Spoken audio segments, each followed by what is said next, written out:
हमारे यहाँ पहले जाति व्यवस्था नहीं थी, ये जाति व्यवस्था अंग्रेजों ने की। हमारे यहाँ वर्ण व्यवस्था थी।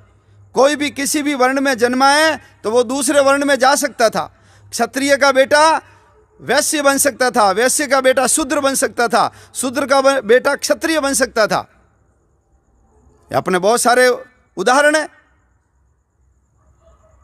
डॉक्टर अंबेडकर जी ने अछूत कौन थे और अछूत क्यों बने वो पुस्तक लिखी है, और उसमें उन्होंने एक वर्णन लिखा है बाण भट्ट का। बाण भट्ट ने कादम्बरी नाम की उपन्यास लिखा संस्कृत के अंदर। उसमें उन्होंने लिखा शूद्रक नाम का एक राजा होता है, और उसी शहर के अंदर एक स्त्री होती है जो बहुत सुंदर होती है, और उसके पास एक तोता होता है, उसका नाम है वैशंपायन तोता, जो संस्कृत बोलता है। और उस पुस्तक के अंदर उस महिला को क्या बताया है? उस महिला को चांडाल पुत्री बताया है।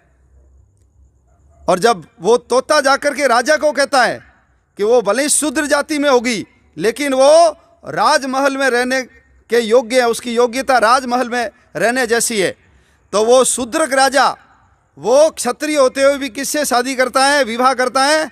उस दलित जाति आज जिसको बोलते हैं उससे विवाह करते हैं। ये अम्बेडकर जी ने लिखा है। और अम्बेडकर जी ने लिखा है 6ठी शताब्दी से पहले भारत में छुआछूत थी नहीं। हाँ, अपवित्रता जरूर थी लेकिन अस्पृश्यता नहीं थी।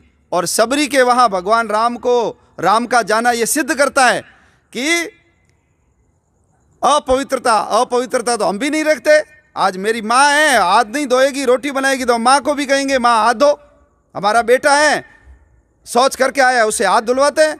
इसको बोलते हैं अपवित्रता। लेकिन साफ सफाई वाला हो गया, नौकरी लग गया, घर बहुत बढ़िया है, ना धो करके रहता है, लेकिन इस जाति का, इसलिए इसको ना घर में आने देंगे ना हम इसके घर में जाएंगे। इसको बोलते हैं छुआछूत, इसको बोलते हैं अस्पृश्यता।